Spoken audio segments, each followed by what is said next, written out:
Hello, friends. I welcome you all at my YouTube channel, Study of Political Science, which I acronym as SPS Online Classes. So, this is me, Tilak Raj Sharma, Research Scholar, Department of Political Science, University of Jammu. Our today's lecture is the distinction between state and society. But before going to make certain points clear about the distinction, I would like to review our previous classes and request you to please go through those videos which I put under the same playlist, because our each and every video is closely interlinked and closely connected. Please, I request to watch those also. So when we talk about the society, what society actually mean, uh, if we try to define society in a concrete term, so society can be defined or can be conceptualized as a group of individual involved in persistent social interaction, or a large social group sharing the same spatial or social territory, typically subject to the same political authority and dominant cultural expectations. So, society is mostly characterized by patterns of relationships between individuals who share a distinctive culture and institutions. A given society may be described as a sum total of such a relationship among its constituent members. So, in social sciences, a large society often exhibits stratification or dominant patterns. So, when we talk about state and society, basically, when we are dealing with the society, so we are supposed to have certain norms, certain rules, and certain obligations to follow. And when we are talking about the state, so again, we are under some obligations. So sometimes people may get confused about the difference, the basic and the inherent differences between both of them. So this is an honest attempt to make these distinctions clear and its meaning more apparently available and very easily understood. So let's give a holistic viewpoint of the difference. First, state is a political organization. See, I again said that state is a political entity, while society, on the other hand, is a social organization. Obviously, first one is political and other is social. So society is actually a very broader horizon, and state can be the part of that. So let's try. Society, on the other hand, is a social organization and has within it all type of associations. See, now has within it all type of associations like social, political, religious, economic, cultural, etc., etc. It is broader when it is used to describe whole community of mankind, and it is narrower when used to describe a small village community.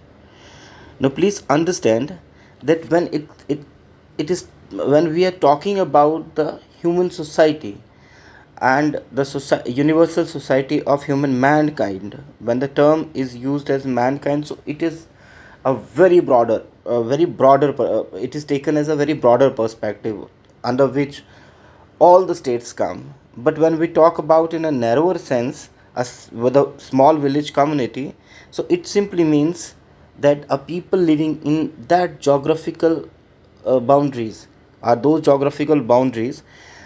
So that is a narrower meaning. Second, society is prior to state. Now this is most important concept, because man is a social animal and it is bound for him to live in a state, because society existed. And when we are living in a group and in society, so obviously a disorganization of that society may happen. And to remove that disorganization of the society, it is imperative for us to create the state. So society may have born with the day human life must have begun, and state started with the later stage of social development. Third, being prior to the state, society is clearly a natural, while state is an artificial creation. Please understand that society is natural and state is an artificial creation. So there are certain theories about the origin of the state and its creation. Some people say that it actually came into being through an evolutionary process, or it is a divine institution. But the most accepted definition says that state is an artificial creation or a deliberate attempt. Therefore, the state has a formal and legal organization with its body and structure. Fourth, state exists for the society in the same way as the means exists for the end, and state is therefore a mean and society is the end. So, man is supposed to live a very good, honored and dignified life within the society, and that is being promised by the state. So, fifth, the state is sovereign. No sovereignty means no state, while the society is not sovereign, and the state is supreme over all the organization, institutions, and individuals within its boundaries. Sixth, the state has to have a definite territory. Means the first principle, a landmass, a definite territory, is the essential element of the state. So the state's territorial boundaries are fixed, definite, and permanent, while the society does not have a territory. Its place of cooperation may extend and may get limited. So when we say may extend, it means the broader sense. But when we say limited, it means narrower. Seventh, the state has a general rule of conduct called laws. The society too has general rule of conduct but called rituals, norms and habits. So laws of the state are written, sorry, I'm supposed to write ARER, written and codified, while the rituals in the society are unwritten and vague. When we talk about the state's laws, so they are having binding sanctions. So what I'm supposed to say here, that the laws are being codified and everyone supposed to obey them. Its violation leads to punishment. So if you are violating the law, any laws, so you are being punished under the laws itself. So, but the society leads to social boycott. It means when you are disobeying the norms of the society, so you will be boycotted by the society. Ninth, the state has a coercive power. Means state works under the authority which is given by we people through the constitution with an instrument called police force. So it uses coercive power, while society is the area of voluntarily cooperation and its power is the goodwill.